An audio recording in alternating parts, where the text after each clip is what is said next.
Yo. What's good, everybody? Welcome back to this gaming podcast that we still have not named. Maybe we will name it eventually, but it still got no name. We back, man. It's been a little minute. It's been a whole lot of news and a whole lot of things to cover. Kind of changed up the format of how all of this is gonna go a little bit. Try to include some more stuff. You'll see what I mean a little bit later. But before we get into that, we gotta introduce everybody. We gotta see who on the panel. We gotta see who here, who talking. So first off, I gotta say what's up to the homie Brando Zilla. How you doing, man? Man, doing good, man. Geeky Desk, man. Yokuso, Mina Yokuso. Welcome, everybody. Yeah. Welcome to the No Name Podcast. Yeah. I don't know what none of that meant, but let's go ahead and move on. Yo, Japan man, how are you, my guy? Oh, I don't know all that Japanese stuff he was talking about, but you know what I'm saying. You see the gear, you see the king, you know what I mean? You already know. We here, boy. We here. Bet. And now, of course, we got, his name in here is Steel Toe Shoes, but we gotta go with the homie R-Dot, man. How you feeling? Well, I'm doing good. How you doing, man? It's been a while. Exactly. It's great. It is great to be all together, to be reunited. Like I said, we ain't gonna waste no time because we got a lot of stuff to talk about. I've changed up, as a group. We've decided to change things up a little bit because there's always some gaming news just constantly. So sometimes it's just better to get some rapid fire, some quick headlines out. So the first segment from now on for all of the gaming podcasts is gonna be just some quick headlines. I'm gonna have a couple. If the homies got something that they want to bring up or something that they want to talk about, it's cool because we ain't got to spend like 30 minutes just talking about some irrelevant stuff sometimes. Just quick topics, quick discussions. That's what we're gonna start with. So first off, I want to go ahead. Gotta pay some respects, man. Gotta pay some respects. Berserk's creator has unfortunately passed away. I got to. This is not the anime pod, but you gotta pay respects to some goats, man. It hurts. Kentaro, is it Minoura? How do you say his last name? Miura, I think. Miura? Yeah. But he passed away. He passed away without finishing. I don't think Berserk is finished yet. So, which is unfortunate, man. How's the feeling? I know it's bad news, but so as someone who has dabbled in Berserk just a little bit, enough to know enough about it, right? To influence so many things that I never knew at first until I went back and I was like, oh, this is where all the stuff type of Dark Knight type armor set, like any big sword class, that's pretty much all Berserk based. We have a whole genre of games from Software that pretty much all are in some way connected or have Easter eggs that relate to Berserk, and then have kind of pretty much the environment's kind of similar to it. You can tell a lot of that type of dark, real, almost horror type design of environments or enemies, but with just more so silent protagonists, but sometimes maybe deeper or just deeper plots within the story. That's all Berserk, man. So yeah, it sucks, especially that the story couldn't be finished. That's never nothing that you want to see, especially if you're a huge fan. But yeah, definitely what a legacy. I think all of us can pull from something and find a way to relate it back to it somehow. Yeah, I think it's like what Japan Man said. His work inspired so much. We wouldn't have Cloud Strife if it wasn't for Guts. We wouldn't have him. A lot of things like dark fantasy. We just talked before the start recording. We talked about how Blue has to play Dragon's Dogma. Dragon Dogma takes so much so that guess what? It's Berserk armor is in the game. Guts, you can get his armor in the game. It's just so much. It's really with the dark fantasy, the maturity thing. Much taken, at least for me when I first read it. It was other than Akira. I haven't seen an anime go that dark. With what was happening. And he took it there. But Yeah, man, it really sucks, and I really hate that he didn't get to finish. I think about other stuff I like. You know, I'm a One Piece fan. You know, if Oda died before he finished One Piece, I don't know what I would do. But you know, it's the situation. It's the Yeah. same situation with fans of Berserk. You know, and honestly, you know, I think we can be happy that this guy, though, if you look at his story, it's the fact that you know he made it and how he made it. He gave it a shot. A lot of us have ideas and we're too afraid to act on them. And he wasn't. He was from what I read, he was skeptical about it, but he drew up all this stuff and just presented, and it was amazing. Like he never done it before. Oh my gosh, And the yeah, art. Oh. yeah, his art is just amazing. But yeah, man, it's definitely He's got paid. he was top tier in so many different ways. Like you have his artwork stands the test of time, right? Some of his characters are some of the best anime characters ever, bro. Like he has probably one of the best, if not the actual best villain of any anime ever. And it's crazy because like I love lots. Like I mean, y'all know me and Dragon Ball Z go way back. Like I love it. I love it. But fam, Griffin is, if you don't know about him, Griffin, you just are interested. Not like the emotional resonance that you have with some of his characters, even like the history of Guts, because the way the story's even told, like you're presented with Guts at first, and then all of a sudden you go back to kind of see how did you become this, and you catch up to that. But in catching up to that, you're like, oh, this is tragic. Like nothing is happy about this. And yeah, like you get introduced to Griffin, and it's like, oh, he's perfect. Like he's a great guy.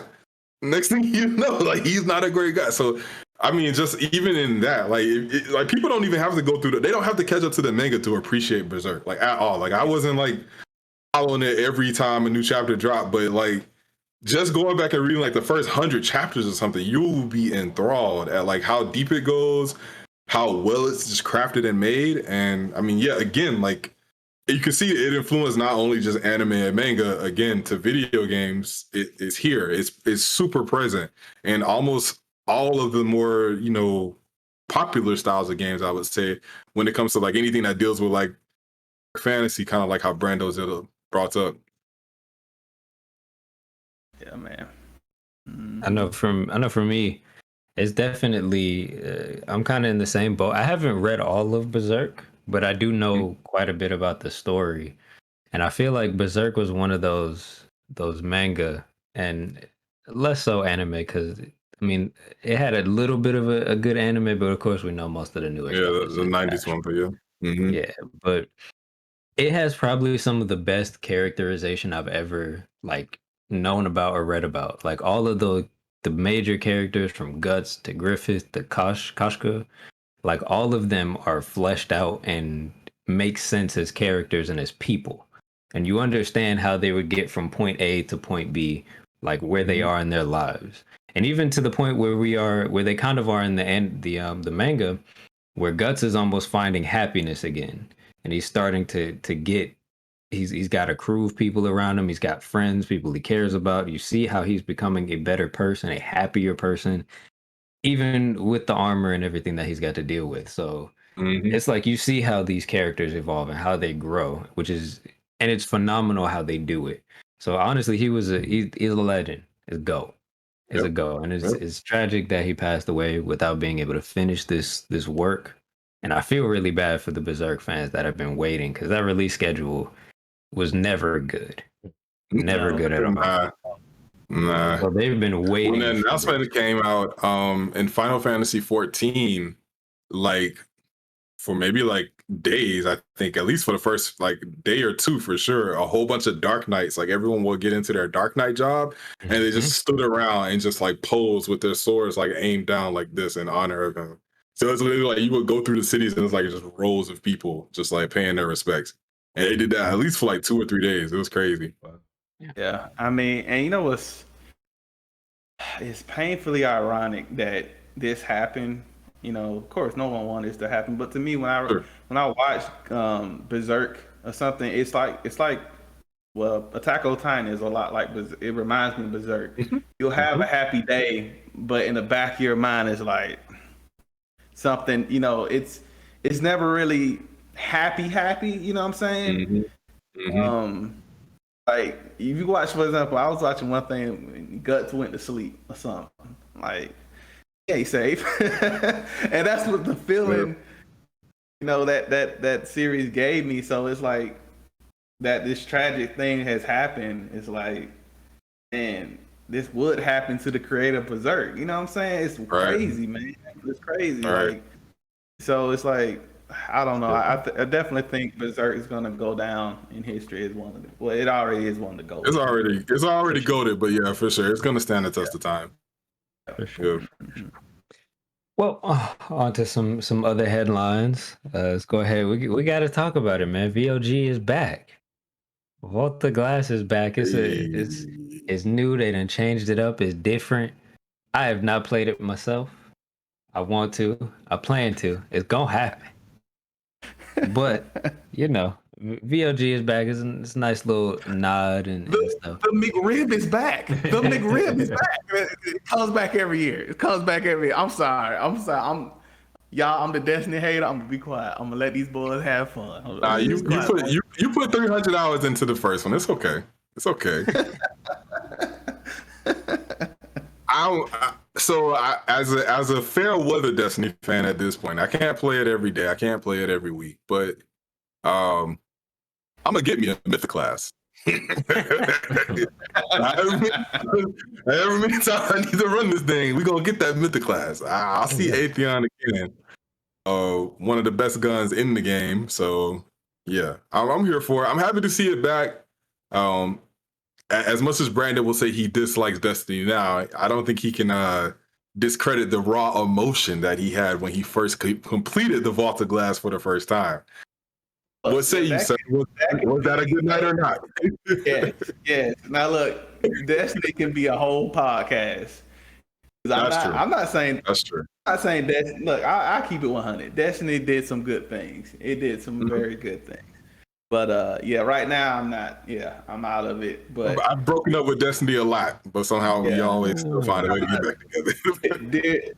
Dear villagers of the 285, I'm trying to get my friends out of this toxic relationship. I'll be like, don't go back to her. And they be like, but bruh, she got this now. I'm like, bruh, she did that already. So good. She plays so good, bro. Every time. It's just It is. I can't. Even as a person who plays it quite a bit, yeah, it's toxic. The relationship is very toxic. It's not good for you, man. It's not good for you. Oh yeah, it's not healthy. But it's not healthy. But in some other news, you gonna get that mental class. You gonna be strong, and then in the next update, they ain't gonna be strong no more. That's what they do. This is what they do, man. Facts. That's facts. I've come to understand it. Oh yeah. And some other headlines real quick. This one's massive, major news. Oh. I need y'all to hear me out. Hear this headline. This is major. Let me come close. Mm-hmm. Are y'all prepared? No. For your GTA 5 to be re-released for the 18th time Oh my god. on something else? I should have known. Are y'all prepared for Rockstar to not make another new game, but instead, yeah, you excited too? Really? Yeah. You should be so excited for not another new game, but a game that we've seen on 18 different platforms, 18 different times. Are y'all prepared for the upgraded version of the same game that some people? Okay, I've played it. I've definitely played it. This game came out on PlayStation 3. PlayStation 3 and Xbox 360. The game has spanned generations, and none of them have been labeled as a remaster or remake. It's literally just, this is the same Grand Theft Auto 5. It's a little better. I mean, but is that fair? I mean, so can we be mad? I mean, I know we're gonna get to this topic. I'm not upset because at the same time, it's like It's a remaster. It's an evergreen title. I never have a need to like address it. Be interested to see what a Rockstar could do with the next gen console besides Red Dead. At the same time, it's like Mario Kart 8. Yeah, I mean, like I don't think we'll ever get Mario Kart 9 because Mario Kart 8 just sells. It prints money. Like so every month that thing is in top 10 of the NPDs, literally every month. And it's the same game that came out on Wii U, which the collection. I got the Wii U that came with Mario Kart 8. Loved it. Held off on buying it for Switch for the longest. Finally bought it, and I was like, this game is still great. Like it's still great. Like so, I mean, it's kind of one of those situations where it's like, I mean, as long as they keep making dumb money off of it, why would they make another game from a business standpoint? Why would they do that? And they will continue to make money off that. Go ahead, Steel Toe.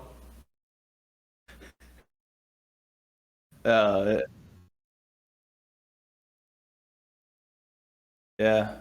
I mean, I wonder who had more ports. GTA, Minecraft, Skyrim, or Kami.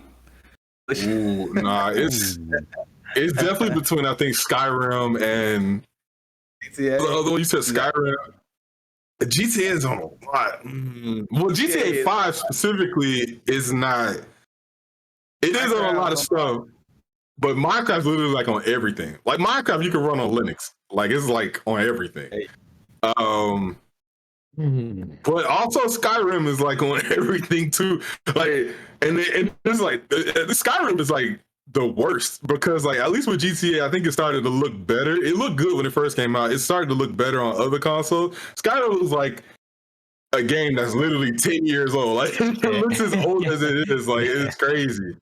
They do a VR mode. They're like, yeah, we not changing nothing. Here you go, nasty rocks and everything. Like, oh man. Oh my goodness. I mean, I think Skyrim will still be lasting once Elder Scrolls 6 comes out. That's what's crazy. Like, I think so. That's not. Nah, I don't think so.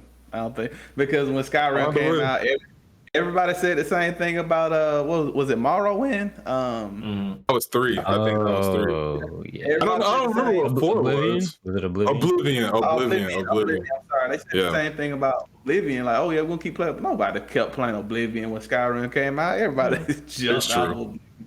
That is true. Yeah, but I'm sick of. I'm not sick of it. It's just don't announce it like it's don't announce it like the McRib is back. We know the McRib. Yeah, don't put this in the trailer. Don't put this in the conference. Like Sony put that in the conference to lead it off. Yeah. Like you see Rockstar Studios, you're like, oh snap! They don't come to press conferences. They about to do something crazy. It's literally grand. Like it's to the point now they don't even talk about the 3 main characters of the game anymore. They just show you the city. They show you the city in GTA Online, and that's it. And I'm like, oh, okay, well, all right, great job, guys. The only reason I hate it is because I'm not a huge Rockstar person. Like I don't play them anymore as much as I used to. Like I haven't touched. I think the last one outside of GTA 5 that I've played is maybe the first Red Dead. But that's it. I've never gotten Red Dead 2. I don't have any interest in playing Red Dead 2. But I want my bully. I want Bully 2, man. And we ain't never gonna see that, bro. I just want Bully 2. That's all. For you to like you say that, and I just like give me Midnight Club again. Like Midnight Club 3 Dub Edition. It's a hood classic. It's a hood certified classic, and it's never come back. Like, they had Robin Hood on there, man. Robin Hood. Yeah. The soundtrack was excellent on Midnight Club. Yeah, Midnight Club was so good. Yeah, I'm talking about all that though, man. Vice City, man. I want San Andreas again. I ain't gonna. I'm still surprised about that. It's a classic. It's a on Grove Street, man. On Grove Street, man. I want another. Yeah. You know, all you had to do was stay on the train. Trace CJ. Like, oh no! Here we go again.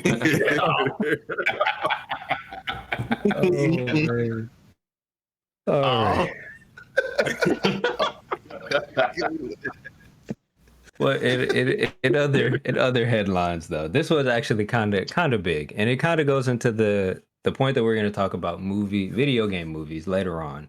But Netflix recently, there's been some, I don't know how much y'all have been keeping up, but Netflix has been trying to make some moves to get into gaming a little bit. I'm hearing twofold things.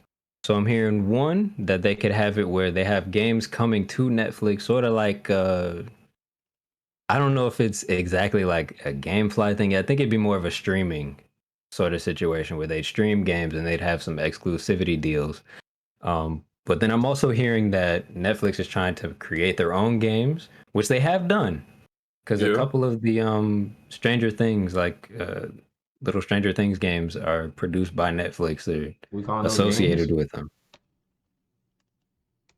That was like pandemic. What was that? That's like pandemic Flash games.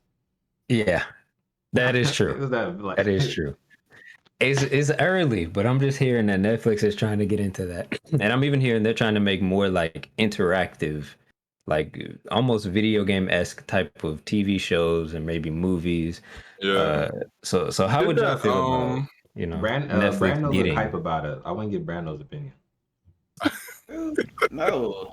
They did this with a Black Mirror movie. It was in. That's what I was talking about. Yeah, Bandersnatch. Yeah. That's what. Yeah.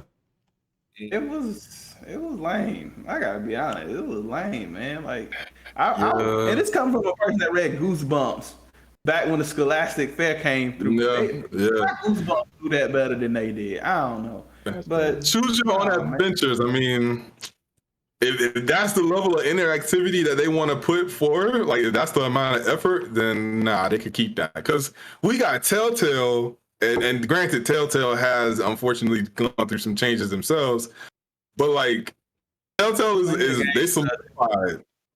I mean that's them.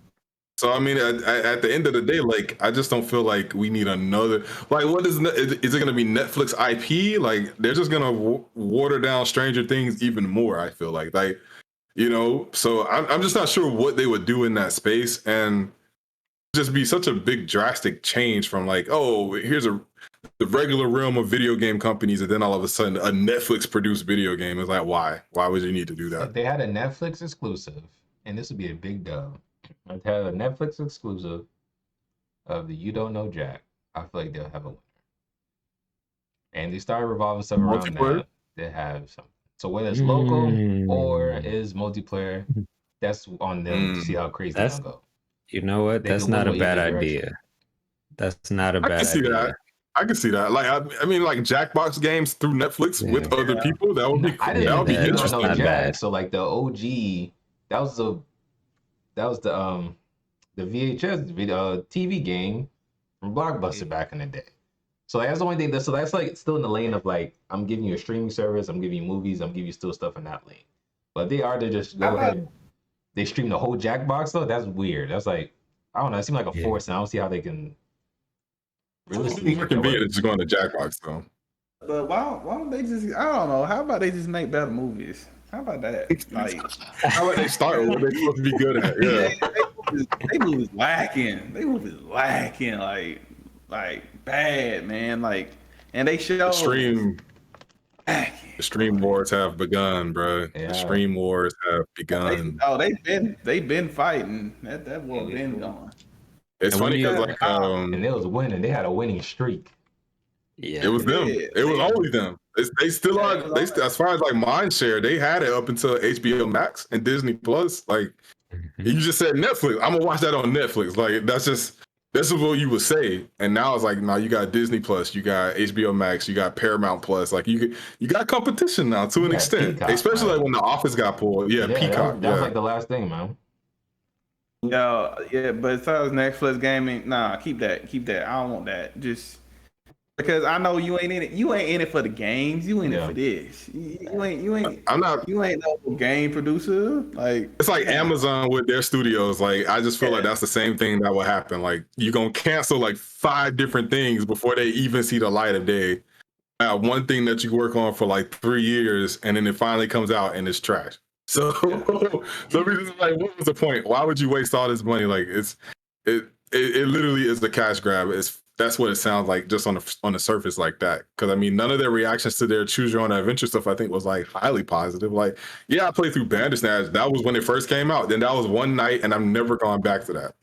So yeah, replay value, nothing. Yeah, 0. I agree. I feel like it might be a response to Amazon's thing, because I know Amazon had a full like game out until everybody realized it was garbage and they just deleted that mug. But I feel like these companies are trying to get into spaces that they don't need to be in. But No. it's a headline. I wanted to bring it up just to see how everybody felt about it. For sure. Another thing. It's probably exactly. This probably be the last headline I got. I don't know if y'all got anything, but how y'all feel about this new Resident Evil? Not specifically the game, but I've been hearing that they had to tone down the scariness of Resident Evil because folks was complaining that the last one, 7, was too scary. If you know anything about 7, I'm gonna tell you something right now. That mug is not really scary. It's got a couple. I played through the whole thing. It's got a couple sections here and there. There may be a couple tense parts. That mug is not scary. In fact, once you get to a point there's a point in the game where you just got weapons and you got mad stuff. You feel no fear. You just run through this stuff. You talking about when you get to the sun? You get to the sun. Yes, it's not scary ever. No. From that point on, it's not scary. It's about the F-piss, bro. It's about the F-piss. Once you put the main character, it's not third person no more, so it doesn't look like a character action game, which is what Resident Evil turned into at 4. You had Chris punching rocks in 5. Then 6 literally is just an action adventure game. Like that's just all it is. Right. Exactly. And now you have 7, which is like, oh yeah, because I remember it was funny when 7 was first teased, before we even knew it was Resident Evil 7, Capcom was at E3 for PSVR. They were showing off this demo called Kitchen. And it's like, for people online listening to it, like, we can't see this. Like, they're not releasing footage or anything. Literally everyone who played this demo was like, this was the scariest thing I've ever seen. Like, and it's because it's in VR, right? That's one thing. But then it's like, oh, now this is actually Resident Evil 7, which is very, very great marketing strategy, by the way. But yeah, no, then it's like, oh, the game is first person. Like that's a huge thing for this franchise that I've never have done before. And then yeah, I mean, like the moldy creatures, they're not really that scary, I don't think, offhand, but like when a dude is chasing you through his house that's filthy and dilapidated and he could just pop up whatever, yeah, it's a jump scare. It's a jump scare party. Let me say something. Let me say this real quick. That part is it's cool, but it's not as cool as you think, because there's a section of the house where once you walk into this section, he does not follow you. He can watch you walk through the door in this section. He will not follow you. So once you get over there, it's a complete safe section. You just got to deal with the moldy creatures. Jack will be over here. And honestly, once you do what you got to do in that section, he despawns and he's not in that section anymore. Like it's legitimately, the game is not very scary. Legitimately. So I mean, it seems scarier to me, to be honest. Like, well, I mean, well, the thing is though, I feel you, Blue. You a horror vet, you know what I'm saying? So like, I feel like grain of salt. I feel like some of these, you know, look, this is how I gotta feel about it. I ain't got a long explanation. They saw. Fortnite to Resident Evil is a crazy transition. I mean, but it's like Japan Man just said, we had 5 when, you know, homeboys punching rocks and junk. Then we had, I believe, bunch of boulders, bro. And then, but then the one after that, I'm not gonna call it 6 because there is no Resident Evil 6. But that game, problem was it ran away from the horror theme. What is you doing? You a horror game, you know? Be scared, you know. So it's like with 8. I've seen the article too, and it's saying pretty much like a horror curve or something. And I think with like Village, you're in this fantastic fantasy setting, pretty much. With 7, you was in a more familiar environment. Of course, no one house was. Some people house look like. Some of y'all houses look like that. I don't know. But yo, if y'all got that many bugs in y'all house, that's crazy. We not friends. Yeah. So, but I think when it comes to that, they don't need to listen to it. I mean, because if anything, 7 taught us is that you can rejuvenate a franchise. I mean, I feel like definitely. just around that time, because they chose to do something different, they resurrected this, zombies. It was dying. They brought it back to life. You see the pun. You see the pun. But they brought it back, and honestly, because they did that, I feel like Capcom sort of brought itself back up, because that's another topic in itself. Well, they've been great at revitalizing franchises for the past maybe 5 or 6 years. They have some laws, but no, like they've made a high effort to transform some of their legacy series and keep them going in new, fresh ways. And I would say, I think 8. Even though they said that in that article, it's funny because I feel like they didn't listen almost, because like 8 unconventionally is like scary because of how much stuff it throws at you. Like the beginning sections, if you see someone playing the beginning of the game, it's you are hounded by these werewolves. Like there is no space to breathe until like they play a cutscene or whatever, and then you're immediately thrown into another gauntlet. So it's just kind of a constant beat by beat rationing up of like, oh, I could die by this, I could die from this, I could die from that. So, whereas like, I mean, I think 7 was more so just, it was quiet. It was hey, this is real, this is back to that survival horror type of genre. Whereas like I think 8 is more like, what's it called? Like maybe like I Am Legend or something, where it's like everything is out to kill you basically. So you just gotta keep running, Dude, man, and 7 some stuff with it. 7 was the most Silent Hill-ish Resident Evil. I feel like stuff would just happen, and you wouldn't know why. Like what I'm talking about, Blue. You see the mannequins, and you turn around, the mannequins are facing you. Why did that happen? Why did that happen? It just did. Capcom doing good. Leave Capcom alone, people. Y'all know what y'all talking about. That's all I gotta say. That's it. Capcom know what they're doing. They know what they're doing. One day we will definitely have a discussion on Capcom turning things around, because there was a good portion, maybe 6-7 years ago, where Capcom was in the dumpster with it. I wrote them off, bro. It was a time I was not buying Capcom games, and I'm surprised that I do now. That'll be a good episode. For sure. Anybody had any extra headlines, anything they wanted to bring up before we move on? The rumor mill is saying that there's supposedly gonna be a Final Fantasy Souls coming soon, developed by Team Ninja. So that's fresh, hot off the presses as of today, and I'm not mad at it. Nah, I'm not a Souls person myself. I don't like to be frustrated playing my video games. I'm gonna conquer the boss, but like at the same time, I want to breathe while I do it. I don't want to be stressed out just from fighting one thing. But be honest, beat Sephiroth in Cage 1, bro. What you talking about, bro? You did it already. This is true. Yeah, I'll get some sweaty palms for some Final Fantasy. So yeah, we'll see. I'll say for me, as a Souls player, I need that. I need all the pain and frustration and anger. I need that. And we have grown man Sora versus the huge Heartless, the big one, the big tall boy. Souls like, yeah, exactly. Him and the nobody version, all them big boys. Yeah, get to fight both of them as a grown man Sora in this game. If anything like that is in this game, I'm buying it. I don't care. Hey, you see somebody struggling, but you pan up, they spike your hair. You see his Sora, and Sora got a beard now, bro. Sora got a beard, and he missing an arm. He got a metal arm now. Oh, that's fire.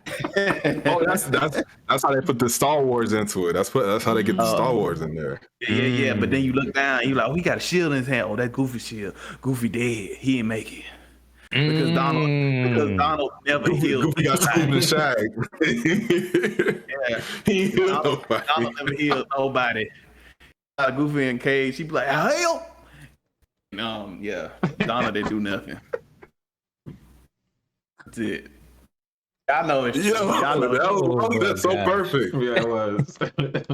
Oh my Donald's god. the worst healer ever. Agreed. So really though, like I don't know how they could go with this. Boss designs in Final Fantasy have always been a staple, right? Even from the original game up until obviously now. So you have major bosses. You have some enemy types that are like pretty profound too, like the bombs. Those are in every game. The puddings, that they always have different versions of those in every game. So yeah, and then just like Omega villains, like Sephiroth or something like that. If this is like a boss run of like classic Final Fantasy bosses or something crazy like that, dude. Or if it's like, even if it's like Dissidia style, where like you can choose your actual like main character that you want to play as, and yeah, you can fight bosses from their games, or yeah, mix it up. Let me fight with Tidus and fight Sephiroth or something like that. Let me fight Ultimisha. Like that would be very interesting if this is what this game is. That's just me brainstorming, but like I just know they have all the elements already to pull from. Yeah, I feel like it's gonna be original IP. That's why I don't. Yeah, that's what my gut. I can see that too. If this is real at all, I'm thinking it's gonna be a new IP. I mean, Square Enix is making a lot of new IPs lately, so I wouldn't be surprised if it's a new IP. Sure. Hey man, E3's around the corner, guys. It's around the corner, man. Oh yeah, I was definitely gonna say before we hop into our two main big topics to talk about. Don't think we forgot about E3. We're gonna have a specialized episode for E3. It needs its own time where we can talk and discuss the potential disappointments. Oh yeah, thank you. So Never again will I ride the hype train. You're lying. You gonna ride it every time. They gonna say Nintendo Direct, and Brandon's gonna be right there with me. It's okay. We suffer through these things together. That's why we're brothers. I remember it was like yesterday. I was like Japan, man. I said, bruh, it's not gonna happen. Final Fantasy VII is not. Remakes not gonna happen. And we was like daydream about what it would be like, and then they showed it, bruh. The hype is. What was that? 2013 or something? I forget. I think so. It's on around 2014 maybe. 24, bro. That was the hype is E3 ever, man. But I gotta bring it back now. You don't talk it up. I gotta get back now. The E3 coverage is on the way. We got y'all. So let's get into our main two big topics. We're gonna first talk about Discord integration on consoles. This has been huge, and I'm saying on consoles because initially, from what I was hearing, rumor-wise, people were saying Xbox was gonna be the first one to make the move for Discord and to try and get the integration going with that. So I still don't think as long as, well, of course, just to go ahead and put this out there, if you don't know, PlayStation has got a deal with Discord where next year they will be integrating Discord into how PlayStation works, which is massively big. But like I was saying, Xbox was initially, the rumors were that they were going to try to make a move to integrate with them first. Now they was trying to buy them. They was trying to pay that money. Exactly. Now, as long as this is not an exclusivity deal with PlayStation, I do still think Xbox will try to get with Discord in some form. So with that being said, how do we feel about the potential of now having Discord on our consoles? I don't think it's going to be on Switch. I'm sorry. I'm going to just let y'all know that now. But it'd be the one that makes the most sense. My dream, because that's exactly what I was about to say. I was like, I don't care what PlayStation or Xbox do. per Discord on Switch, so I gotta stop using that app because all I do is use Discord anyway. So that just makes sense. Like Nintendo, go ahead and just integrate Discord into that, and we can be cool. Like, yeah. Voice chat right there, boom. That's it. That's all you need it for, to be honest. But I mean, like, from a community standpoint, it is funny. Like, I bring up Nintendo in a goofy way because they obviously are weird with it. But if you can remember Miiverse from like the 3DS and the Wii U, Miiverse was kind of cool. It was curated communities per game, and you just go in there. People put in fan art that they've drawn or anything like that. Really gimmicky kind of stuff. But I mean, what is Discord? Like, channels of communities for people to just kind of chill and talk about the same topics, right? So it makes sense. As far as like if Nintendo can do it or not, I know I'm harping on them, but like it's a win regardless. So I do hope it's not exclusive, like you were saying. Like, I was so nervous when Discord was potentially going to be bought out by Microsoft because it's like, this isn't a platform that needs to be exclusive. It needs to be shared. Too many communities exist on this, and it literally allows us to like just build our own safe space. It's like, otherwise you just have to create your own internet forum and do that. So yeah, or just have like a group text message or something. So no, I mean, like, it's super convenient already. And imagine, like, you just, instead of having to be on a different device to access Discord while you're playing the game with your homies, or even on your computer, it's right there. So I mean, I think the Steam integration of it really right now is kind of a great way to kind of see how it works. It's kind of like it's overlaid in the game already. You can kind of already see stuff. So that's dope. I mean, that'd be really cool. To be honest, I feel like the Microsoft buyout was almost, in hindsight, it seemed like it was it would have been a pause for PlayStation to do their deal. Because of course this was like the under wraps. This is between them.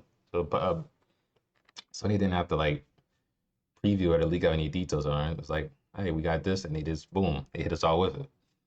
So at this point, I feel like Microsoft was trying to actually kind of dead that because they obviously losing all kind of leverage and any kind of momentum period with their consoles.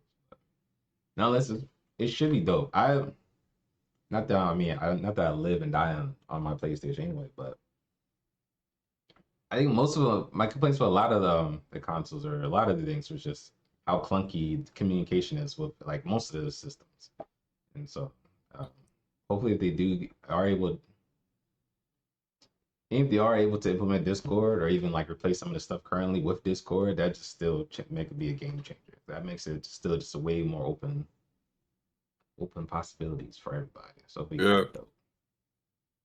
Crossplay, like, I mean, we're on the cusp of like crossplay being for everybody for everything almost. Like PC is. It's already like between PC and PlayStation or PC and Xbox, like you have that two-sided crossplay itself, but like we're getting to that point where everything is going to be cross-platform as far as like Xbox to PS to PC all at once.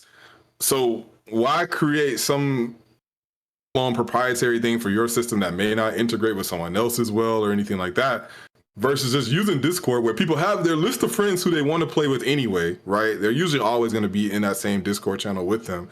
Or if it's like Destiny and it's like the Destiny group, you can just hop on there and see who's on and like hop in. And then it's like, yeah, no matter what system you play on, we can always talk and it's easier to link up. So yeah, no, I think it's just going to be way better. Discord is proprietary though. That's what I'm really surprised at the Sony thing. Because so if this was a long-term thing, that means someone's always using this proprietary, it's not proprietary, but it's proprietary thing called Discord. So they always will be relying on Discord with, say, the next iteration of PlayStation, next blah, blah, blah. So that's the part that's kind of baffled me with it. Because I don't see that actually being a thing, which makes me have low hopes for when they do integrate it. I don't think they're going to replace what they do have. It's going to be like, you can download this option and download this add-on. Something. That's interesting. I remember, funny enough, I don't know if anyone here had a PSP, but PSP used to have Skype on it. Like it was one of the apps that I think was preloaded on there. And yeah, so I mean, yeah, with that, I think that was the only way you could really communicate on PSP. If you were trying to do stuff like that, unless you were like in a multiplayer game and then you were just on Wi-Fi or whatever. But yeah, hopefully I don't know if it's going to be a full system revamp. Like they're going to take their own party systems out and then just like go full on Discord. Because from a branding perspective, you still want to have some way to establish this is a Sony thing. Like, yeah, I am intrigued to see how they do it. That's the most curious point of all of it. It's like, well, what will you do? But as long as you give us easy access to our friends, no matter the platform, even if we're not playing the same game, just like we're used to now, we can be in a party and not play the same game. As long as you make it simple to do, I think that'll be great. Or what if it's only Discord compliant? Sorry, Brano. Only Discord compliant games or software, kind of like with the Nintendo voice chat. It's only with certain games. What if Sony kind of did something similar to that? I don't know. I'm kind of on the bandwagon of what Japan Man said. I mean, it would be awesome. They just fully integrated. That's not going to happen. But if they did, imagine if they did. I mean, because when I get a trophy, y'all don't see that junk. But if it was on Discord, well, it's on my phone, you know. Yeah, I mean, I feel like what they have is a wannabe Discord, or it's like discount, manager special Discord. Exactly. You know, I feel like and it'd be cool. I mean, Discord simplifies it. So if you know Japan Man's playing, he plays, you know, Final Fantasy 14. If I just want to see what that's like, oh, he's playing, and let me tune in. I could just it's there. You know what I'm saying? Like, that'd be cool. I mean, now, yes, that's a function we have now, but gotta be on your system. You gotta, you know, have it all set up and everything. Right. So Discord, but it's like I just agree. That's why I didn't really have much to say. I agree with what y'all saying, especially gotta throw this jab in. Nintendo could benefit so much. Yes. Because if Nintendo integrated Discord, that's it. They don't have to let Discord do all the work for it. Like, let Discord do all the work for it. Yeah. Think about it. When I post my Monster Hunter clips in Discord, I gotta go to my Switch, hit the record button. I gotta take out my phone, scan it, download it, upload it. On Discord, I can just you know do the thing, share it through Discord. It's there. You know what I'm saying? That takes out a step. It would be awesome if they did do that though, but. We'll see. I don't know. I guess from my end too, I definitely am excited for it, especially with because part of the reason I brought this up is that crossplay is becoming more and more of a thing, and I love it. I'm honestly happy that we can actually get crossplay across things because it allows you to still be able to connect with people even off different systems, and I love that idea. I don't think people should be separated to their own ecosystems. I think it's better if we all intermingle, or at least have the option to, because sometimes y'all PC cats, y'all be having these hacks and stuff that be doing different things, man. Y'all live in another universe with some of this stuff. Engines and all this mess. Yeah. You want Craig to be in your game with you? Yes, I'm fine with Craig being there. I'm fine with Craig being there. But no, I think recording. They putting Thomas the Tank Engine in every game. Right. All your enemies become Thomas the Tank Engine. For sure, Yeah, it's different over there in PC. But I love this idea that now, because Discord is honestly a one-stop shop for everything. If it gets on, I want it on the Switch, even though I don't know if it'll happen. I can't say for sure. Because Nintendo could pull a rabbit out the hat and try and be fun, but I don't know. I want it on there. Stroker run it. Exactly. I want it on there. But imagine if all of them were there. We're just able to, even if we're playing something different, the fact that I can just hop in Discord, say what's up to the homies, we can have conversations while we all running something different on different systems. Like that's fun to me. And so I will say also on the PlayStation side, I want it to be full integration. I don't think it is, because I don't think the party system that's on PlayStation right now, ever since they did that update like a couple months ago, the party system has been trash. I don't like the party system. The way that it's set up, where you have to suddenly like add people to a group. Everything's a group chat. Yes. Oh wow. It's like before you could just make a party, people to join the party, and you just add people. Yeah. Now I have to be like, all right, I gotta add this person before they can find the party chat. I want to play with this person, but he's not in this group. So now I got to add him to this group. But Yeah, he it's too may, many steps. it gives you a notification anytime somebody in that group has started a voice chat, even if you're not Yeah, going in that voice chat. Oh Like wow, it's dumb. It's really bad. yeah. I hate it. that's stressful. It's really strange now. Yeah. Yeah. Yeah. So I would appreciate the full integration, but either way, like was already said, it's a W across the board. If you can get with Discord and integrate that into your console, that's a W. Big. Let some of these software companies who excel at what they're doing do that for you. Like do that with you. Like I mean, like this Discord that we've created is a blessing for us because it's like, you know, how do we used to talk about these things with each other? We all work, we grown men, we got wives or whatever, some of us. So it's like, you know, like you send a random text message, it may or may not go through, or you trying to do it on WhatsApp. Someone got 84 notifications if something crazy happens. On Discord, on Discord is like you can section out. We made these channels specifically for what we want to talk about, and like if you want to get more, like we have a Monster Hunter channel specifically for all things Monster Hunter, so you don't have to flood everything else with Monster Hunter stuff. It's just literally can go there, and then that way, you know, imagine being able to play Monster Hunter on the Switch, and like you say, like Brandon I'm sorry, like where you can just upload any clip right there into the group that you wanted to be in without having to do anything crazy. We could upload our Destiny clips right into Discord instead of going through Twitter, instead of going through YouTube or whatever, you know. So the convenience factor alone should make all these companies go ahead and make that a thing. It's too much licensing, and that's why I don't see how Sony's going to get down with this.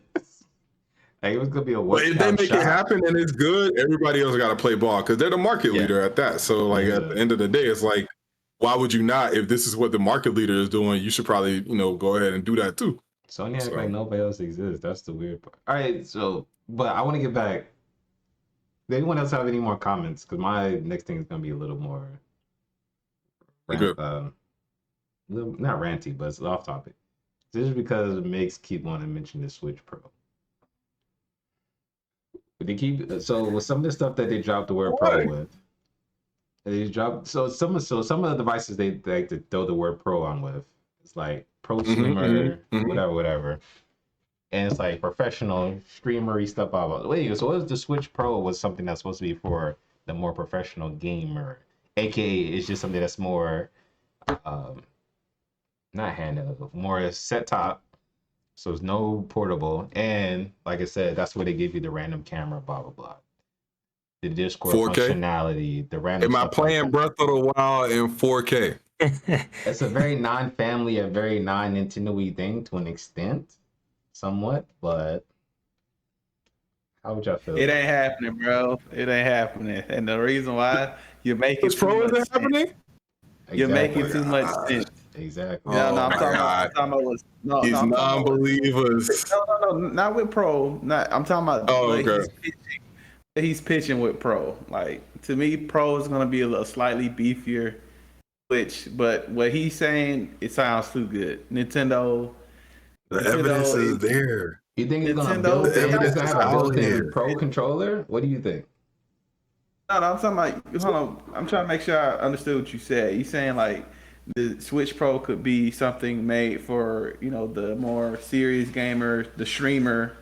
Yeah, that's what he's saying, but that's still mean nothing. It's literally going to be the same Switch, but with the possible 4K and maybe a built-in camera. They already have the mic and stuff built into it.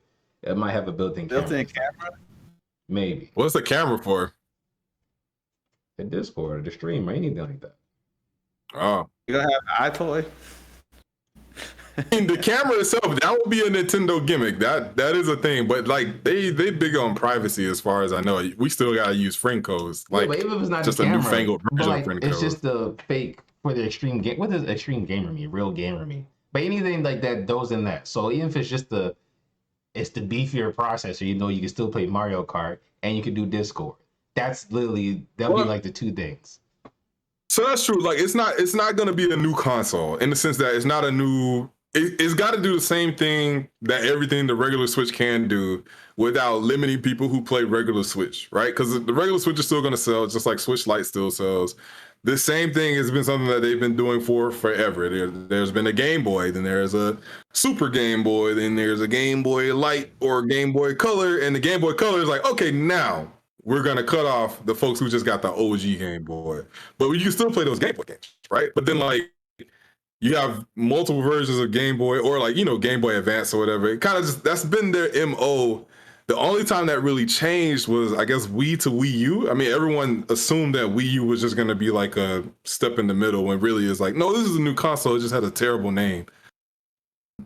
Even like 3DS, you had to... Just look at how long look how long it took for Nintendo to start doing online. And at least look how long it took for them to even try with online. So when it comes to Discord integration, it's like how I was when waiting for Shenmue 3 or Final Fantasy Remake. Yeah, those things happen, but it's far off. It's far. I don't know. I mean, I can see it. The only thing that kind of gives me a little bit more confidence is their step up in the mobile space. No, we're not gonna disrespect Reggie on this podcast. That's not what we're gonna do. But no, like they've made a few, like, you know, mobile games and everything. They've kind of seen another side. I think they know that Discord is a force to be reckoned with for positivity. And again, with Sony being the market leader and selling the PS5, you know, at dumb prices and selling like hotcakes, I'm not gonna say they're gonna lie over and bend down for no other console maker, because, you know, that's not Nintendo's way. But there's gonna be a lot of outrage from even me, and I'm the hugest Nintendo stan. If Microsoft does it and if Sony does it and the Switch can't, or the Switch Pro can't, I'm gonna be upset. Because to me, it's like, it makes no sense. That's why. What you mean? So that's what I mean. But I mean, like, at the end of the day, it's just like one of those things where it's like, yeah, no, we have Discord as it is now for all of this stuff. So like, either we gonna play and we gonna follow the restrictions of like a Sony type thing where you got to make these parties and go from there, or you're just gonna be on Discord. And so like, yeah, that's always a cheap alternative because it's right here. But like, if other systems make it mad convenient for you to just use Discord on their actual console, Nintendo will get down with it. I can't fault you for thinking that, but I personally believe we don't have voice chat now, and they can do it. And they made native mic input, and you know what? We're still not using it. They don't care. You're making too much sense, man. You're making too much sense. We'll see. What's wrong with you? We'll see. On the flip side, Sony as well with the whole crossplay. Everyone else in crossplay, but who cared? No, Sony. We will do something. We will do crossplay, but it's not really crossplay. Like, so the same instance, like for any of these companies, like there's always gonna be something dumb that you have that you're upset with. But I mean, you still live and eat and invested in them. So it's like, that's why I was like, the argument can't stand. I'm not selling my Switch because Discord not on there, but I'll be very happy if it was. And I'm still getting the Switch Pro. Be nice. But either way, the basic conclusion is Discord is a W on anything. It's already on PC, but it's a W. So Switch, y'all better get Discord, man. Xbox, they can do their own thing. I'm sure Xbox gonna do their own thing. They always do their own thing. But on to our next one, which is an interesting topic. I wanted to pick a little fun one. But also because this has been popping up more and more lately. Video game movies. Now look, there have been a lot of video game movies throughout time. We've seen the good. No, we haven't. I'm lying. We've seen the bad. And we've seen the terrible. Okay? Oh my gosh. And in recent years, we've had a Monster Hunter movie, which is awful. No, we didn't. Oh yeah, you're right. That don't exist. Okay, I got you. We've seen a Mortal Kombat movie in recent month or two, which I find to be terrible. We had that. And I'll give Tomb Raider some props. Tomb Raiders have never been like amazing, but they were. Tomb Raider? Which one are we talking about? I'll go Angelina Tomb Raider. Yeah. First or second one? remembers which one. Right. That's odd. It's very true. Maybe was the There first is a one with the difference, but I don't dude? remember it. Yeah, The, no. the first one is the correct answer. Yeah. The first one is the Cradle of Life. I don't remember at all, but the first Tomb Raider movie is Yeah. it's a certified video game classic to video game movie it's all right. standards. It's all right. So hold on. So what y'all ain't gonna do is talk about my boy Sonic. He did I think Sonic. Oh yeah, did no. okay. Sonic was good. You're right. Sonic was good. Decent. Sonic was I good. think Sonic and Detective Pikachu are some of the best video game movies we've ever gotten. Thank You're you right. for You're right. Let me backtrack a little bit. We've seen the good. Okay, all right. We've seen the good. Yeah. Few and far between good. But I also wanted to say I brought this up too because we've been seeing an uptick in potential movies. It seemed like every other day they announcing a new actor in Borderlands, whatever that movie is going to be. Yeah, Uncharted is coming. That's on the way. What else? I feel like there's some other stuff. I know Sonic is getting a sequel, and they've been showing stuff for that too. I've been avoiding that. Yeah. Metal Gear Solid. Oh yeah, I've been hearing about Metal Gear too. Yeah, Metal Gear. Oscar Isaac is gonna be Snake. Mm-hmm. Okay. The Last of Us is getting a TV show. I mean, that's not necessarily a movie, but yeah. That's right. So, but I want to know, even because to your point, now that you brought this up, Detective Pikachu and Sonic are probably the two best video game movies I've seen. And I really enjoyed Detective Pikachu and I really enjoy Sonic. Yeah. Do we think there is potential with more video game movies? Granted, I do still think there's going to be some trash in there. I don't think this Borderlands movie is going to be good. But do we think there is a potential that we could see better video game movies with this uptick? Yes, I do. I believe so. Me too. But just like with anything, you can't be a cash grab. For example, Pokemon is like I think is the biggest franchise. Yeah. I think it's period. It's the biggest. It's the biggest. Yeah. And so from a business standpoint, it makes sense. You want to get in the movie market, especially something that's going to succeed in North America. Here we like our CGI, we like our live action. Yeah. But as long as if you got a passion behind it, do it. I feel like because as a game, especially if it's a franchise that the gaming industry is huge, And I remember when for April Fool's joke, IGN made a Zelda trailer. And when that came out, I lost it because I thought it was real. Back in the day, I was gullible. I was like, oh my God, it's so amazing. But, so it's potential there. But like you said, Blue, it's some trash. I got to bring up some stinkers. You got Doom. Whew. Oh, man, that was bad. But then you got some that are so bad, so horrible that it's good. Like the first Mortal Kombat is so bad, it's great. It's good. But it's legendary. It's legendary.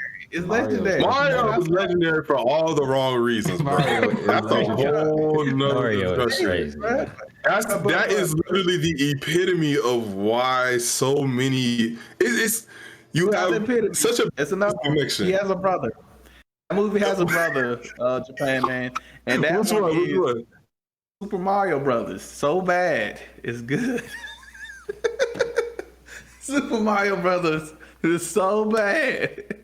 It's good. I can't say it's good, but like it definitely shows a pure disconnect between Hollywood and video games. And I mean, we've seen that everything. Like any well-established franchise, especially aimed at younger audiences, these old cats is mad out of touch.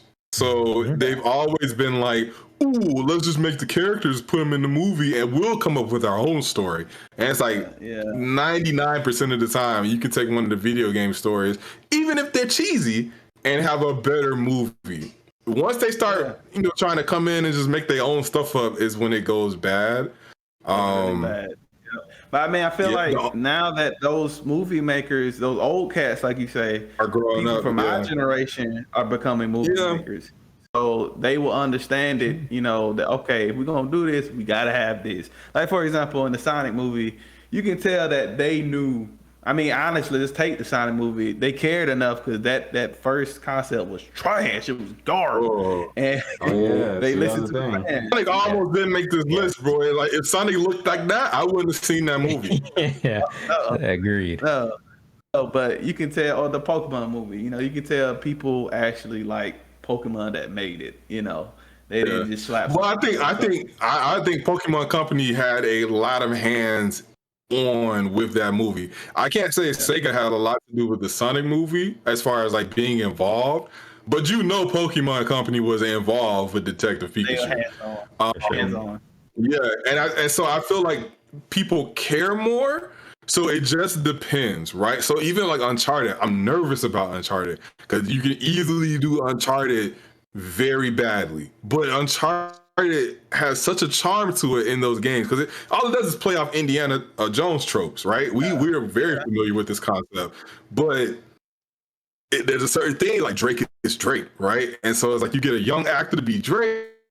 I don't know. It just don't seem right. He's always been an adult for the most part, except with one game having him as a child in the beginning. So, and not to say that Tom, what's him call his name, is a kid in the movie, but it's just like he not a grown man Nathan Drake to me. So yeah, Tom Holland. So it's like, okay, I'm nervous about that one, but I do feel like the creators, like Neil Druckmann, the creators of Uncharted, would make sure that this came out okay. Right, I feel the same way like about the Last of Us series. Like, I don't think that TV show is gonna miss at all. In fact, I think it's probably gonna be a pivotal decision point. Like, that's just how I feel. Because the Last of Us, so all it is just like great acting and cinematic pieces. So I don't feel like they will allow that to be messed up. But then you have stuff like the latest Mortal Kombat movie, where it's like, okay, Brandon's point is like, yeah, you can tell some dude really cared about Mortal Kombat because he gets some of the character designs very well on point and everything like that. But then it was like, who else came in and said, yeah, nah, you should change this or you should change that? Because some of this stuff, some of these decisions don't make any sense. Like, how you offing characters like this so easily? Oh, okay. How do you have a Mortal Kombat movie and no Mortal Kombat tournament happens? Like this. Some of these things are just like, oh no, we gotta make some bait so we can do a sequel. And that's like, nah. When you do a sequel bait out the gate and you haven't even got an established movie franchise, you gotta chill out. You're looking at the wrong. Like Brandon said, it's a cash grab. So I still think we're in a day and age where like some people don't get it. But you got a point though, Mig. I mean, it's some franchises I feel like games are the ultimate form of entertainment. You got music, you got movie quality, you got gameplay, all those, and storytelling. You got all those in there.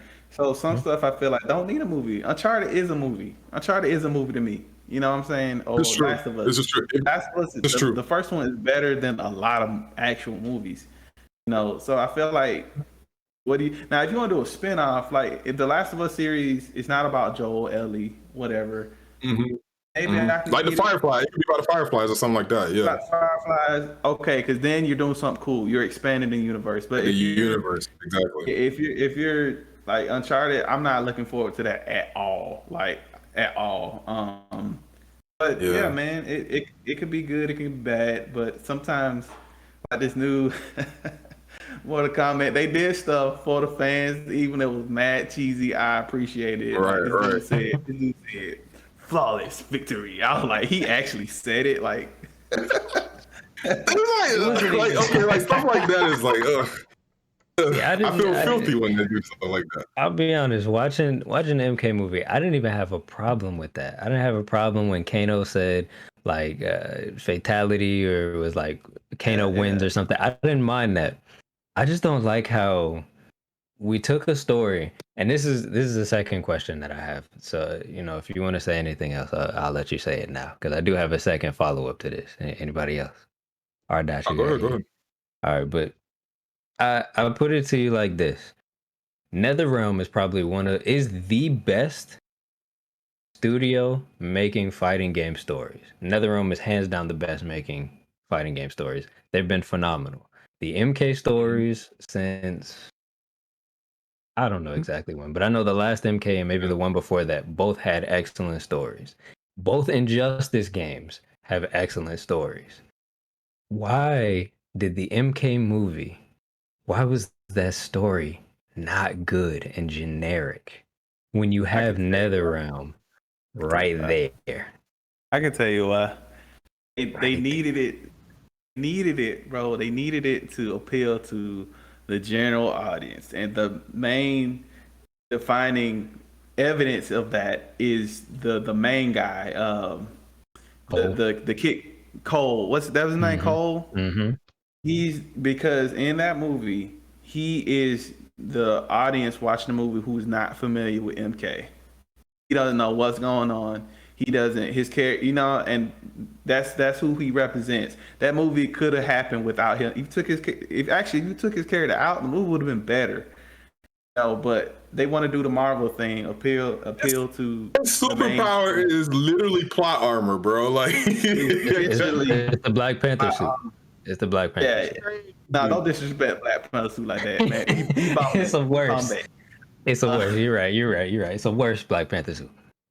yeah, man. That's why I think it is. I mean, and we talk about Uncharted and stuff. The woman who wrote the Uncharted stuff, she was amazing, amazing writer. Mm-hmm. She's an amazing writer. I feel like the heads at Hollywood. I think things are changing, but the people in Hollywood sort of look down on games. They don't look at them as definitely. They're not respected still. They're still like, oh, you play your games in your basement, you live with your mom. Like, it's always going to be that concept. And I think it's just going to take a long time to weed that out. Like Universal, I think is doing, obviously, they have the theme park side of the Nintendo stuff, but making a movie, there's going to be like a 3D Mario movie.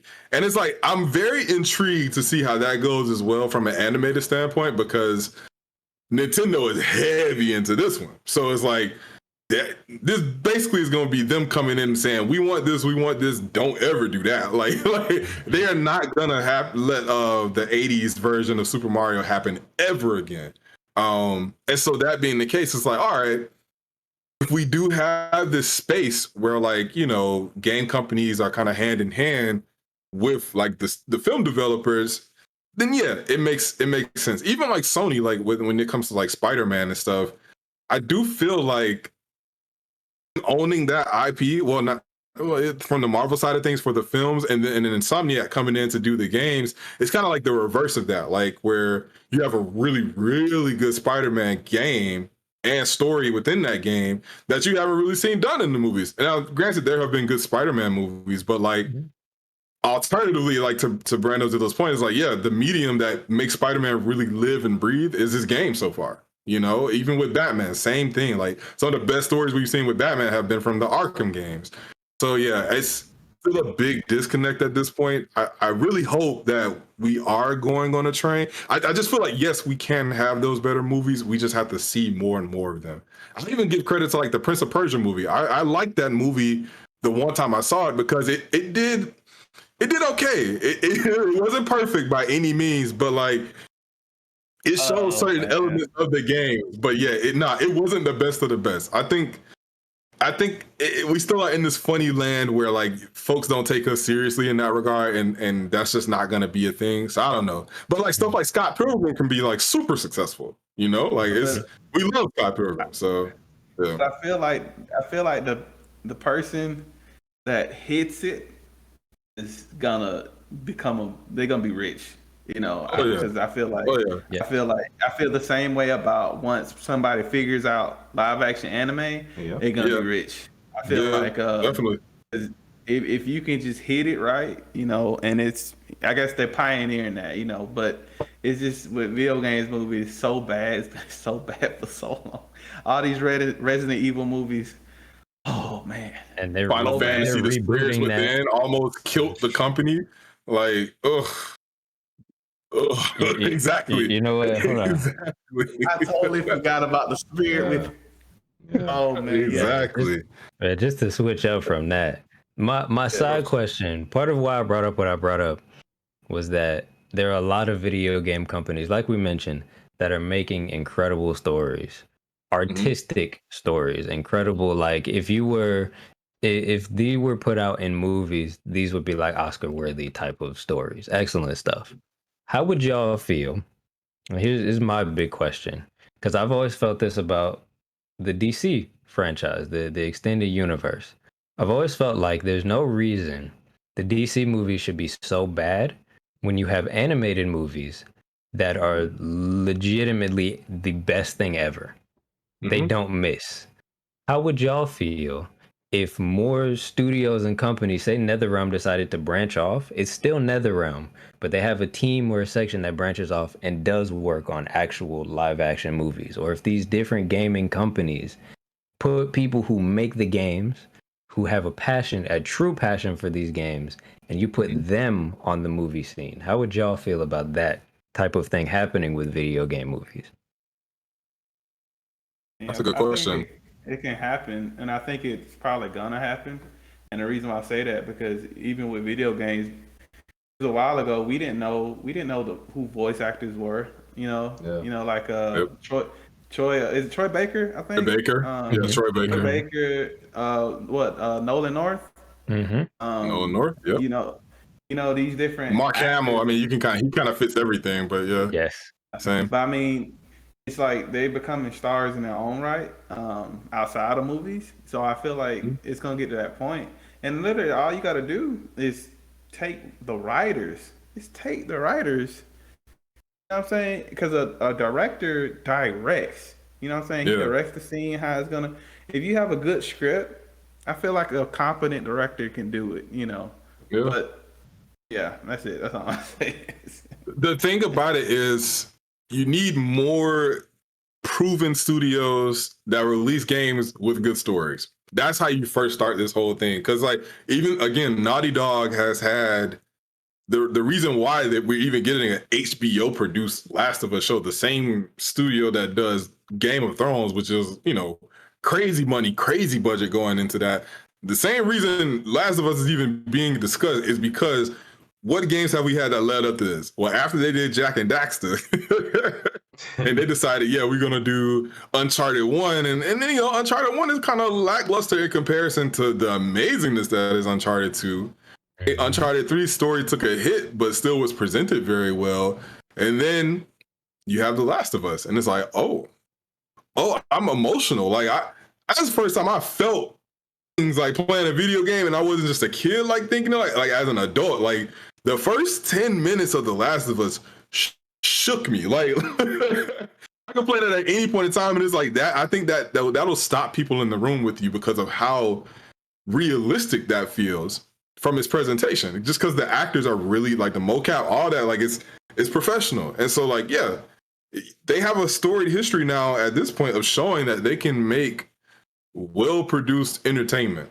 And the only thing that makes me nervous is that even if you partition some of that aside, even if it's not necessarily you put people on it, you just say, here's our story, here's the framework that we work with, cut this down and reduce it to be a 2-hour film if you want to, right? At that point, what do they cut?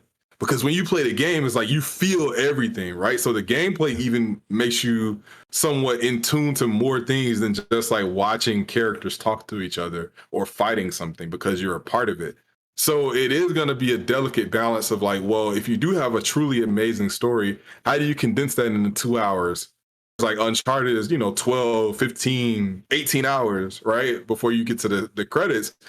You've experienced a whole lot with this character. Now you want to water it down to like less than 2 hours or right at 2 hours. So that's the only thing that would scare me. I think some companies can get away with it. Like, I think the Mario movie is going to be fine. Like, just because it's Mario. Like, you don't expect anything crazy. You're not so engaged with Mario that like, he needs to make some epic monologue speech and someone has to die. Like, not what you talking jump about, on some Google's heads. Because if you do a Mario Kart movie, Mario Kart gonna put Fast and Furious to shame.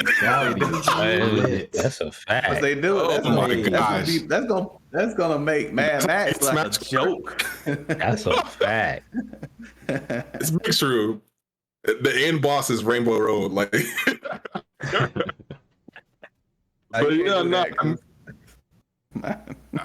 I feel like at the end of the day, the smaller franchises, or the ones that are kids focused that are doing it well, Pokemon, Sonic, hopefully Mario, that's showing the way, right? In its most simplistic form. Then you have the other side with potentially Naughty Dog doing it well. I don't know. I'm still nervous, but we'll see. But I want to honorable mention Dragon's Dogma on Netflix. They're good. Really? Good. Okay. Yes. And it took the angle where it didn't try to retell the events of the game, but it took the game and it did like this. It Oh, expanded it. Okay. You Nice. know, so I didn't I know that. was like, after I watched it, now it could have been better. You know, things could have been better, but I was like, oh, like by the time you finish, you like, oh wow, they actually added to the Dragon's Dogma lore. That was Mm. cool. If you play it, Blue, play the game, Mm-hmm. play the game twice, play the game twice, Nice. play it Okay. twice, Okay. play it twice.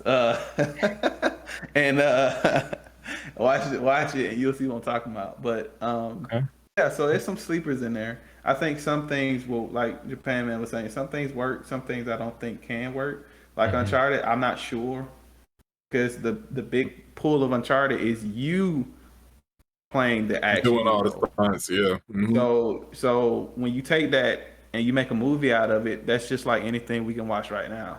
But I don't know, I don't know. It could be good, could not be, but yeah, we'll see. I'm hopeful. I'm hopeful, but For sure. yeah, man. For sure. There's If you're there's gonna make a definitely. bad one, just let it have a whole bunch of quotes like Street Fighter, because that Street Fighter movie is quotes for I days. want a Street Fighter movie so bad. I want a like a street. For Yeah, me, I want. it's Tuesday. Oh yeah, Oh I my want to hear gosh. live action Psycho Crusher. What's yeah, not yeah. Psycho Crusher? I don't know. I just want to hear it. I want to hear it. Yeah, man. Word. I want to Go see. watch the Chun Li movie. Go watch the Chun Li movie. Ellie movie was good, but that's not. Mm. I mean, okay. So are we saying live action, or are we saying just animated movie, or we just saying movie? Period. Because yeah, the Street Fighter Chun Li was good. It was good. Not the You the live first action person I Chun heard Li. say that. I don't know about Oh that. my That's what God, I'm no, talking no, about. not the live action Chun Li movie. Do you remember that? That was a movie. That's what I'm talking about. No, I'm talking about the one when it's animated That and she was like fought Dragon Ball Vega. Evolution levels. Oh no, that's a classic. That's Yeah, Street that's Fighter what I'm 2 talking animated about. movie. That's different. That's a Yeah, leagues different. That's like the bluish point. Like you can have the animated joints be better than the mainline stuff. So yeah, never Yeah. watched that Chun Li movie. She ain't even rock them things. Nah, go on. I ain't mess with that. But yeah, there's potential, man. Video game movies can be great, but you just got to do them right, man. Put some respect on video games, man. That's all we ask for. That's all we ask for. But we got our final one, and this is actually a little bit of a new thing that I added, in the same way that over on the Anime Pod we got the Fighto to end things off. I figured we could do something a little similar here, and I call this the final boss discussion. Now, this could range from a number of topics. We could do a number of things. Like one day we gonna have this discussion on what the best Nintendo platform is, GameCube. yeah. But we're gonna have this discussion one day. But that's for another time. It's for another time. you're not That's gonna like gonna my be answer. I'm it's just saying that right it's, now. gonna- it's gonna be on the list. But today we're gonna talk about remakes and remasters. Okay. Because in the past, I say maybe 5, maybe 6 years, remakes and remasters have started to more and more just flood the market. We just had the release of the Mass Effect Legendary Edition. There's been news that for some reason they about to remake Last of Us. I don't know. We'll That talk about can't it be later. real. That Can't is be real. that is a thing. That is a It's a real thing, bro. thing. It's a real thing. It is a real thing. But there's been so many more, and I remember honestly when this kind of started with the PS3 era, and we had the Jack and Daxter Yep. collection come out. We had the Sly Cooper collection come out. We had Ratchet and Clank come out. Like that was nice, and I loved it. That's nostalgia. It was fun. But now it's starting to flood the market a little bit. We're starting to see more of it. But I wanna tackle this from two places because I want to be fair. How do y'all Mhm. feel about being able to see? Because we're gonna talk good to start it off. How do y'all feel about being able to have a lot of these classic series make a return and these classic games from childhoods come back, whether it's in a remastered form or a remake? I'd say my piece because I actually got to bounce, y'all. Yeah. But remakes, yeah, remasters, not so much. But to your point, what you just said, when if you bring back something from the vault, like Super Nintendo or older, maybe, yeah, because you can't. The technology is being lost. For me to go back play that junk, like it's getting harder and harder for me to find parts of my N64. My controllers keep shorting out, or etc. So yeah, some remasters can be good. Well, remasters to me, you're taking the game, making it look a little bit better, slight improvements, like GTA. I don't know that qualifies as a remaster. I think them, that's they just a do. port. That's what they think they do. Just a port. Yeah, it's just a port. Port energy. But yeah, I mean, look behind Japan, man. Lean to the side real quick, Japan, man. Lean to the side real quick. Just see that? That's a remake. That's a remake. That's a remake. All right, that's beautiful. That's glorious. All right, give me that. If you're gonna remake, give me that. We seen what they did with Resident Evil lately. They remake those older games. A totally different thing.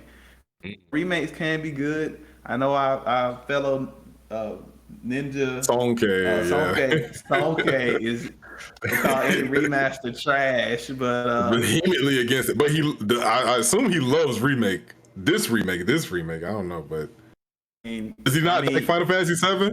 He loves. No, he does. But here's the funny thing. I hope he watches this.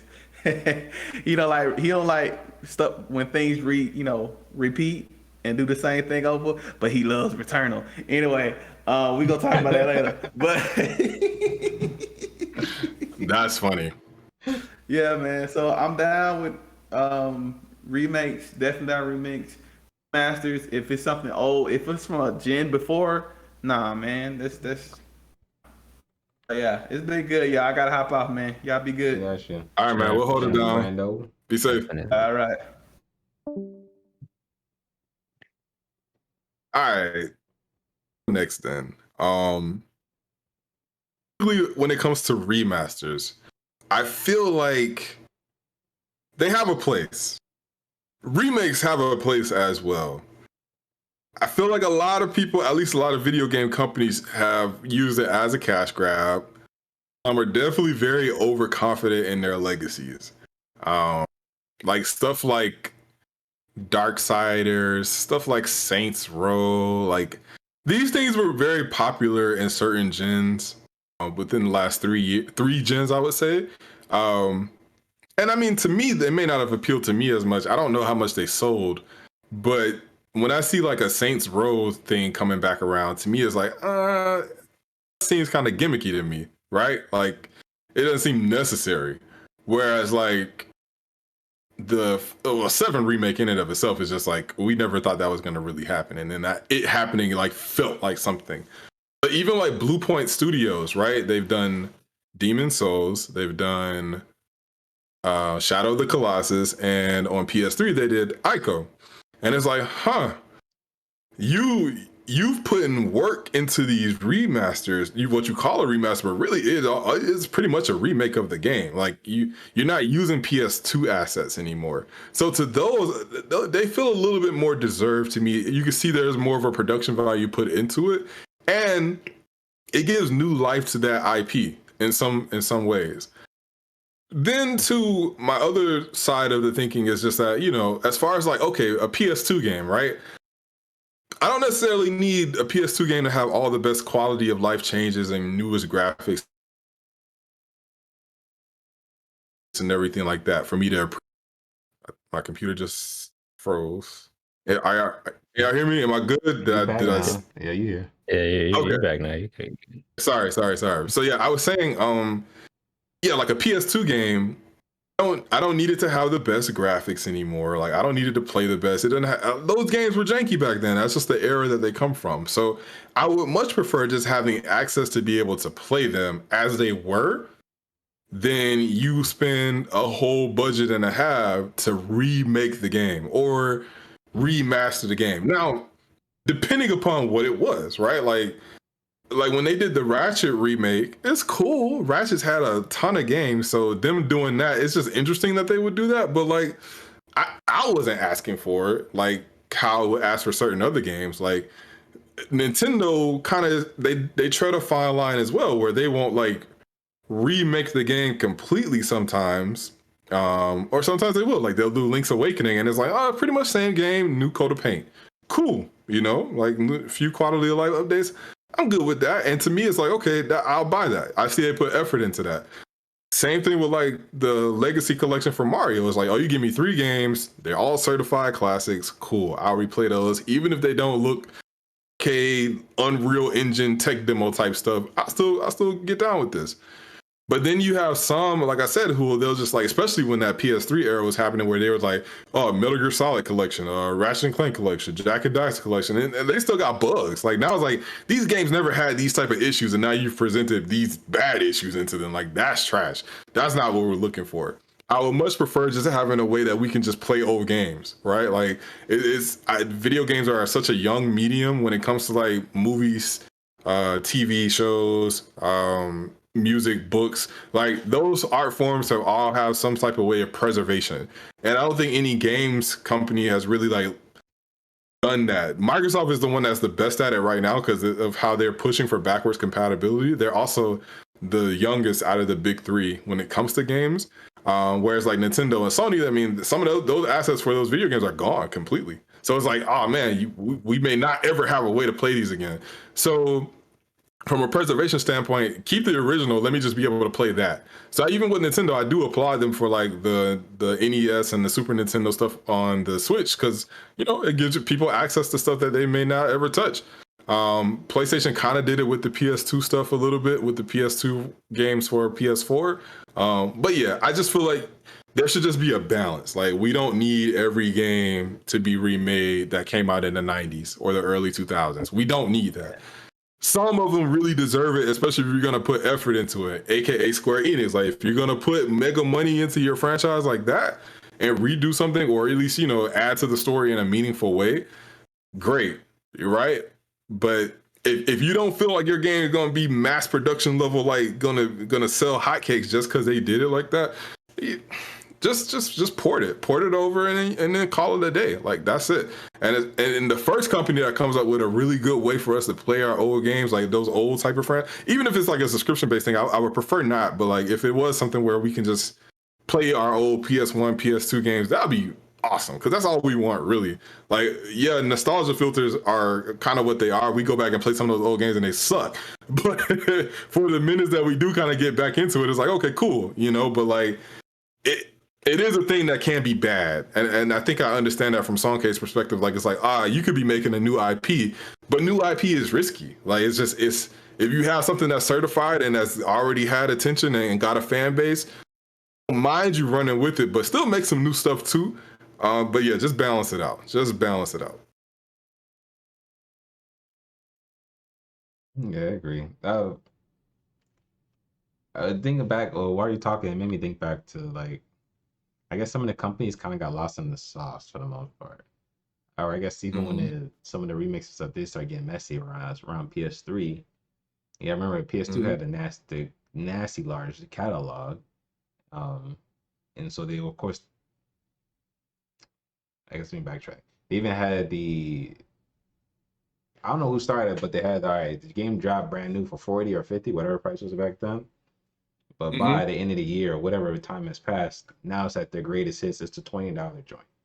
And so they dropped down to the 20, but there's an overlap in consoles. So PS3 had new stuff, but they had a $20 last thing. So it's like, all right, how can I bring that? Anyway, so now they start porting over those bundled hits and the greatest hits and all that stuff, whatever. And even like Microsoft adapted that same thing too. It's like, all right, their main first party stuff and the largest hits, they even dropped down to the $20. And then Nintendo, I can't remember what they were doing. I think that was hit or miss. I don't think that was a thing actually at all for them. For the 64 or for the GameCube. No, GameCube did have some, but anyway. So it's like, all right, so even with that, so now people have the best of both worlds. So they will have like their greatest hits or their fun games from the last generation on the current thing. now we're 2 more generations from then, so it's like it's a Yeah. weird messiness.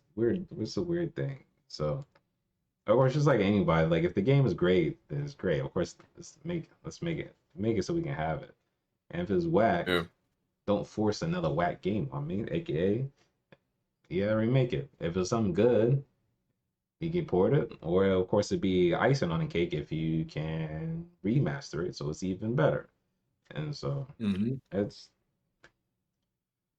It's interesting because like some stuff is like, I think of Xenoblade. Xenoblade is a very tricky franchise, right? It started on Wii, and it's like it was heralded as like, oh, such an amazing RPG. Oh, it's great, right? First, it didn't come to America for the longest of times. Then it finally came over here, and people loved it for who got it.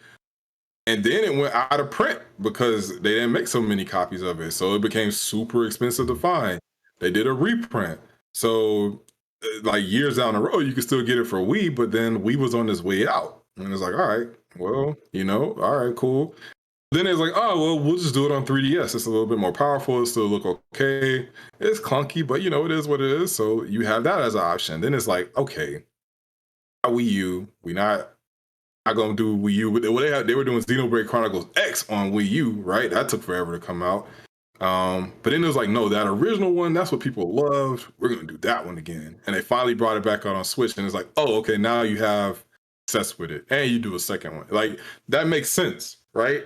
Because you know you have a good thing, and you really want to just like put it in the right environment for it to be successful. But not everyone can do that. Like, and yeah, I just feel like a lot of times it gets too messy with certain other companies. Like, they don't have enough of a fan base or a solidified franchise to just be like, yeah, we should do that. Like, even with Uncharted, it's like getting the Uncharted collection on PlayStation 4 is dope, but it's like, okay, at least you put in all the games except the Golden Abyss one on Vita, and they're 60 frames per second, like they run pretty nicely. Like, good, you got those good quality of life updates, but I mean, these all came out on PlayStation 3. So like, do I need it? No, not necessarily, but like, it's a good look.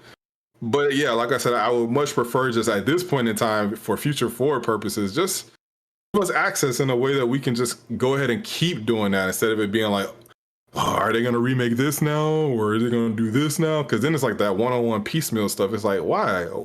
I mean, a Chrono Trigger remake would be amazing, but like if you could just make it so that everyone can play Chrono Trigger right now to appreciate it, you'll build a larger fan base. So that way, if you do remake it, a lot more people can have exposure to it already. So yeah, I don't know. It just depends on who's really trying to handle it. But other stuff like there are some cash grabs out there that just are like, or like some people just know their niche. Like even the SpongeBob game that came back out. I was like, okay, this was really popular back then. I don't think it's gonna sell like hotcakes now, but that's kind of like a fan thing. They don't test the waters with it a little bit. Yeah. I agree with everything that was said. As far as I'm the way I think, I'm very much for remakes because I haven't seen a remake that I don't like or that I don't think is at least quality. The Spyro remakes are excellent. I have those. The Crash remakes are excellent. I have those. They're done very well. 7 is the best remake that exists. But I'm less so hyped for remasters because I do, Sonke the homie, and we kind of think alike in this sense. I think that sometimes these remasters can take away from, like you said, it is risky, but I do think it takes away sometimes from getting new original IPs, getting new things or new ideas to be able to use. And I agree with what you said. There definitely needs to be a balance between, okay, we're going to remaster this and we're going to bring this back. But we're also going to work on this new thing for you to be able to enjoy and to try out. And plus, some of these remasters just they're not it, man. The Mass Effect one, I have zero interest in playing that. I've seen what the Mass Effect remake looks like. It's cool. Yeah. It looks a little bit better. Same game. You have not. It's still not going to fix that garbage ending at the end of 3. So it's exactly. It's like, what was really the point of that, other than to try to generate hype for this mysterious Mass Effect game that's on the way? Yeah. So it's like I'm of the mind frame where if you're gonna remake something, put a lot of heart, a lot of passion, make it different, or at least change things up. Because every remake that I've seen, even the SpongeBob one, has changed something in some way. And of course, like I said, with seven just changed up the whole game. If all remakes could be like seven, I would appreciate that. Where you Boy, take different, you take the story and then you do your own thing. Like that's beautiful. But yeah, to me, remasters is just like, hey, we're gonna polish this up, make it look a little bit better, and then take it. But to yeah, your point, Japan man, I think it'd just be like you said, it'd be better if we could have an access to these old video games, even if it's just like kind of like how PlayStation Now is. Like you said, I wouldn't want it to be a subscription thing, but like how PlayStation Now is, where they have the library, they kind of steadily add more and more things, or even what Nintendo does. They have the library, it exists, and they just continue to port and send these original games over there. Like I would appreciate that. Like imagine if they just threw, like we brought up last time, Midnight Club. They just threw that on there as it was. Like it still works. yeah, We may think it's garbage, but that's nostalgia, and we'll still enjoy it. So yeah. it's just I guess I'm of the mind frame where there needs to be more balance in the industry. We don't need as many remasters so often. Hmm. Whereas even if it's just like sequels to games, I'd rather see more energy put into sequels to stuff than okay, we're gonna try to remaster every single one of these things. That's true. Yeah, But yeah, I so agree. remakes and remasters, man, they're fun. They're definitely nostalgia filled. Remakes are obviously top tier quality stuff, but Mm. just balance it out. That's all we asking for, man. Just balance it out. But that's about it, man. That be the podcast. Hey, Been a dope episode per usual. You already know I gotta ask. Final words. What would you like to say? Anything on your mind? Shout out to Microsoft for being present. So they ain't doing nothing, but they for present. being present.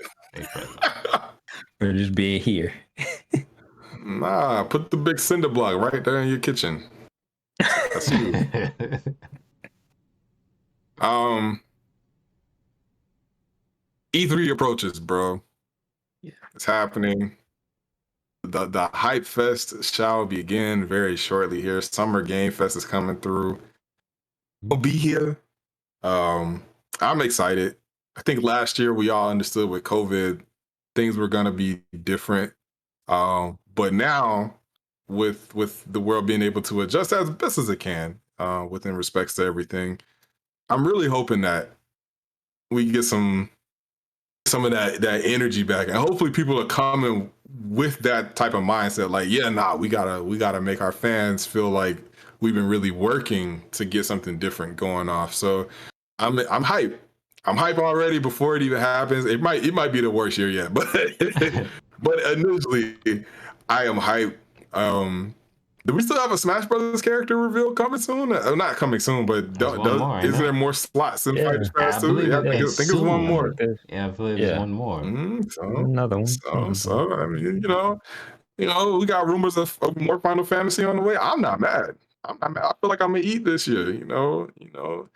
So yeah, Fantasy Critic video should be coming up soon, along with this podcast, whenever we upload it at some point this week, so y'all can get an idea of how that goes. And hopefully, Sir Bluish will be kind enough to allow us to expand upon that after the E3 shenanigans. That would be Oh, nice to for do on the pod. sure. We got Oh, more. for Yeah, sure. For there we sure. go.